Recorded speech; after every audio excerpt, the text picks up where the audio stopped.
Berdoa selesai.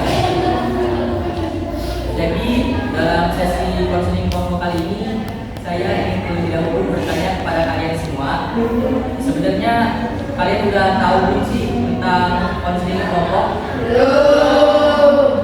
Jadi belum pada tahu tentang apa itu pengertian konseling kelompok? Ya, belum Pak. Oke, jadi kali ini saya akan menjelaskan apa sih itu tentang pengertian dari sesi konseling kelompok.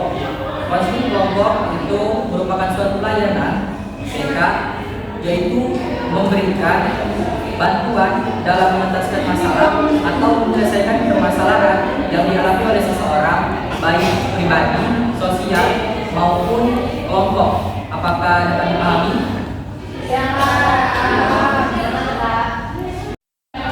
Oke, jika kalian sudah mengerti, di sini saya ingin minta tolong pada kalian untuk menjelaskan ulang tentang apa itu konseling kelompok. Apakah ada yang bersedia? Saya Pak. Iya. Menjawab. Jadi konseling kelompok itu menurut saya adalah layanan konseling yang diberikan konselor kepada konseli dengan menggunakan bantuan dinamika kelompok untuk menyelesaikan suatu permasalahan. Oke, jadi betul ya apa yang dikatakan oleh teman kalian tadi tentang penjelasan dari konseling kelompok. Oke, sebelum kita masuk ke permasalahan dalam sesi konseling kelompok kali ini, saya akan terlebih dahulu membahas dan menjelaskan tentang asas-asas yang ada di dalam konseling. Yang pertama itu ada asas keterbukaan. Asas keterbukaan yaitu asas di mana kita semua ataupun teman-teman sekalian terbuka terhadap permasalahan yang teman-teman alami ataupun yang sedang ingin dibahas pada kesempatan kali ini. Yang kedua itu ada asas kesukarelaan. Kalian di sini sukarela tanpa ada paksaan dari pihak manapun untuk hadir dalam mengikuti sesi konseling kelompok di siang hari ini. Dan yang ketiga itu ada asas kerahasiaan, di mana setiap masalah harus kita jaga dan tidak boleh dibuka di selain kesempatan sesi konseling kelompok di siang hari ini. Bisa dipahami? Sangat. Oke teman-teman, sebelum kita mulai untuk membahas permasalahan yang kalian alami, saya di sini terlebih dahulu akan menuntut kalian untuk melakukan ikrar terhadap asas kerahasiaan agar kita sama-sama bisa menjaga rahasia setiap permasalahan yang ada di sini. Oke, kita mulai dengan ikrar kerahasiaan. Ikuti saya ya teman-teman. Ya. Saya berjanji menyatakan bahwa saya sanggup dan bersedia menjaga, menerima dan memelihara setiap informasi apapun itu baik dan buruk yang saya sendiri maupun dari orang lain. Oke, terima kasih teman-teman sudah berbicara tentang asas kerahasiaan. Oke, sebelum kita masuk ke permasalahan, alangkah baiknya terlebih dahulu teman-teman sekalian untuk memperkenalkan diri kalian, hobi dan cita-cita kalian. Mulai dari saya. Perkenalkan, nama saya Muhammad Riki Pertama. Hobi saya bermain futsal besar cita-cita saya menjadi seorang konselor. Selanjutnya, Izin memperkenalkan diri, nama saya Rinda Olivia. Hobi saya membaca novel, cita-cita saya menjadi pelaku. selanjutnya, Ingin memperkenalkan diri, nama saya Rana Dita. Hobi memasak, cita-cita menjadi guru. Ingin memperkenalkan diri, nama saya Nurul. Hobi mendengarkan musik, cita-cita menjadi selanjutnya, nama saya Dilan Kusuma. Hobi jalan-jalan, cita-cita jadi istrinya bersawit. Izin memperkenalkan diri, nama saya Nurul Pratini. Hobi saya menghaburkan uang, cita-cita saya menjadi miliar. oke teman-teman sekalian, kita sudah perkenalan dan tentunya kalian semua juga udah paham ya nama-nama teman-teman kalian di sini. Iya, Pak. Oke teman-teman, sebelum kita akan ke pembahasan tentang permasalahan, kali ini saya akan mengajak kalian untuk bermain permainan yaitu lupa speaking. Apakah teman-teman bersedia? Bersedia. Jadi kalian ikuti gerakan saya ya. Ya. Teman-teman ikuti gerakan saya. Tepuk semangat. Semangat.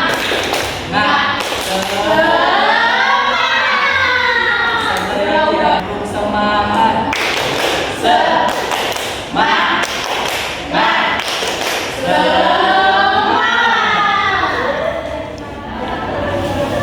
Oke, kita telah bermain speaking ya. Gimana?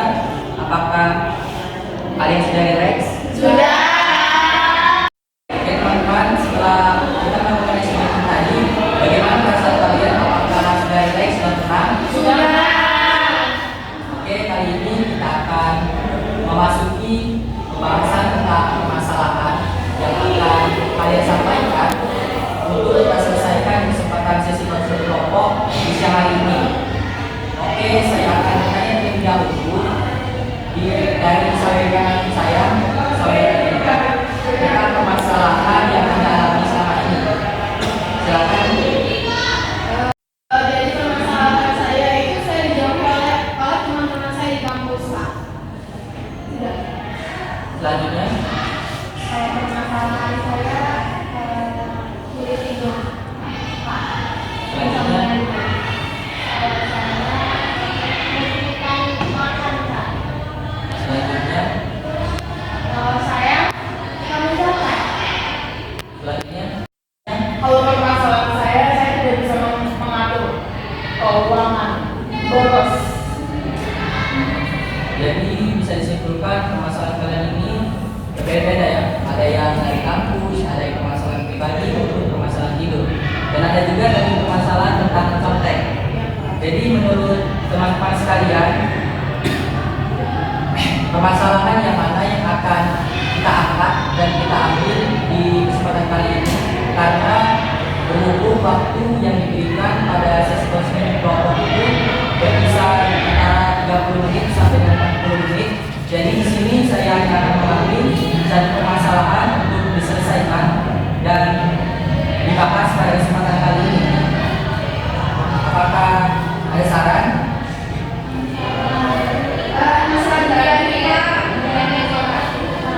Jadi permasalahan yang kita ambil pada kesempatan kali ini tentang permasalahan dari WIA. Ya. Permasalahan tentang mencontek saat ujian. Ya. Oke, jadi kali ini kita akan mengambil dan membahas untuk menyelesaikan permasalahan yang dialami oleh WIA tentang mencontek saat ujian. Jadi di sini terlebih dahulu saya ingin bertanya kepada WIA, apa sih sebenarnya penyebab WIA sering mencontek saat ujian?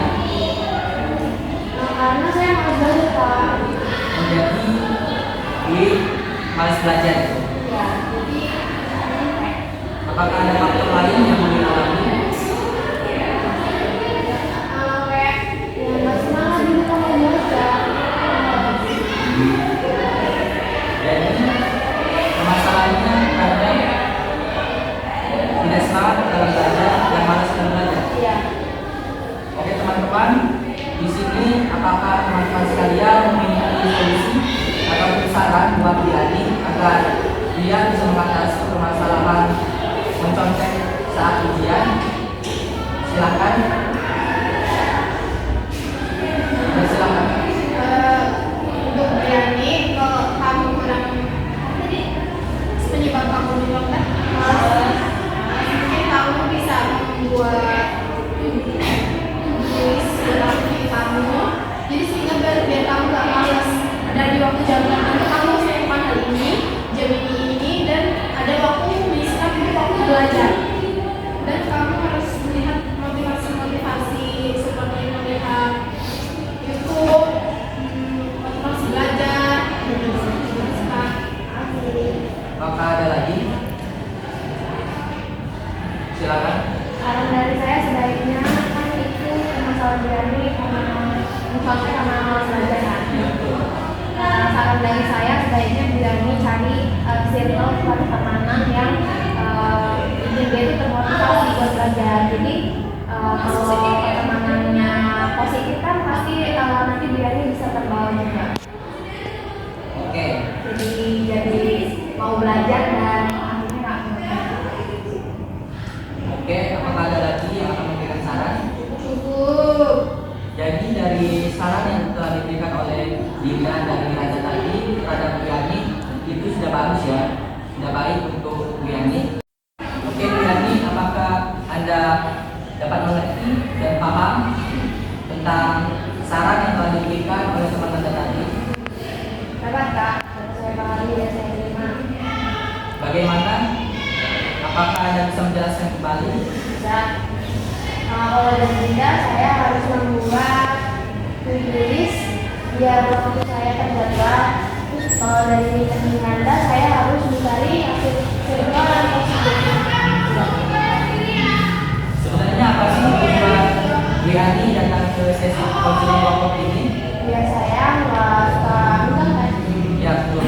Jadi tujuan kamu dalam sesi konseling kelompok ini adalah untuk bisa menyelesaikan permasalahan mencontek Anda saat ujian. Iya.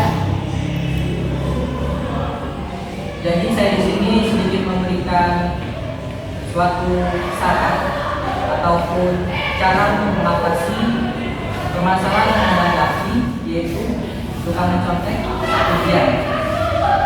Jadi menurut saya Diani ini sebaiknya sebelum ujian ataupun sebelum Anda melakukan ujian di sekolah, Anda sebaiknya terlebih dahulu menyiapkan sebaik mungkin tentang pelajaran yang akan Anda hadapi saat ujian. Seperti contohnya dengan menyiapkan jadwal untuk belajar. Jadwal belajar itu disiapkan jauh-jauh hari sebelum Anda akan ujian. Jadi misalnya Dwi Ani mau ujian pada hari Senin, Dwi Ani harus menyiapkan terlebih dahulu dan belajar dengan giat 1 bulan sebelum Anda akan melakukan ujian. Dengan cara itu Anda juga dapat mengikuti ujian tanpa mencontek dan akan mendapatkan nilai besar. Apakah bisa dipahami? Bisa Kak. Di sini saya punya 4 kartu tentang pertanyaan yang saya tanyakan kepada Dwi Ani. Sebenarnya Dwi Ani ini memiliki tujuan apa sih di sekolah ataupun di kehidupan? Jadi tujuan sekolah saya itu Kak, buat biar saya mengerti yang apa belum saya tahu juga, dari pengalaman saya juga. Udah Kak. Jadi oke, saya akan bertanya terlebih dahulu kepada Dwi Ani tentang tujuan Anda tadi ya. Ya. Tujuan Anda kan untuk menuntut ilmu. Ya. Sebaiknya saya mempunyai saran. Kalau Anda bertujuan untuk menuntut ilmu, alangkah lebih baiknya Anda tidak mencontek saat ujian, karena ilmu itu tidak akan bisa menyatu dengan kemaksiatan. Karena kan mencontek itu kan suatu keburukan ya, Ya. yang tidak disukai oleh Allah. Ya. Jadi sebaiknya Dwi Ani harus menjauhi mencontek saat ujian dengan Iya. cara belajar yang giat. Iya. Bisa dipahami? Paham Kak. Dwi Ani, sebenarnya apa sih motivasi Anda dalam bersekolah? Motivasi saya bersekolah itu karena untuk berpendidikan tinggi dan menjadi independen ngomong. Insya Allah. Wow, keren banget ya teman-teman. Baiklah kalau begitu, berarti motivasi Anda itu sangat bagus ya dan sangat baik untuk kedepannya. Jadi saya harapkan Anda dapat menghilangkan kebiasaan Anda saat mencontek saat ujian. Bagaimana Bilani? Iya Pak, saya akan menghilangkan kebiasaan dulu saya. Oke, untuk menghilangkan kebiasaan itu, saya sebenarnya mempunyai teknik, yaitu teknik self control, yaitu teknik yang menjelaskan atau mengontrol Anda, pribadi Anda, dan mengatur ataupun jadwal kegiatan Anda agar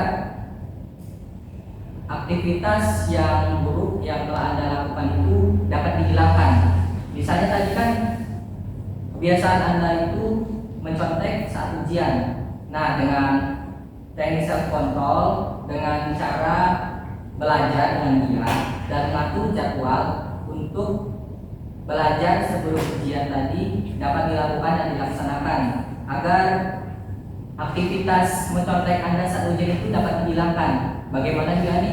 Ya Kak. Bagaimana teman-teman sekalian? Apakah teman-teman sudah memahami? Paham Sudah. Oke, teman-teman sekalian, kita sudah menyelesaikan permasalahan yang dialami oleh Gani tadi, yaitu permasalahan mencontek saat ujian. Di sini saya akan menanyakan terlebih dahulu dan kepada kalian tentang kesimpulan. Siapa di sini dapat menyimpulkan apa-apa yang dibahas dalam permasalahan pada kesempatan sesi konseling kali ini? Silakan untuk tunjuk tangan. Saya Kak. Silakan, Gani. Jadi kesimpulan dari sesi konseling ini, kita jangan malas belajar. Terus kalau mau ujian min 30 hari ujian itu juga kalau bisa belajar gitu Kak. Terus lihat motivasi di YouTube dengan di podcast semangat belajar itu Kak. Ya betul. Jadi begitu ya teman-teman. Apakah dapat dipahami? Paham Kak. Bisa.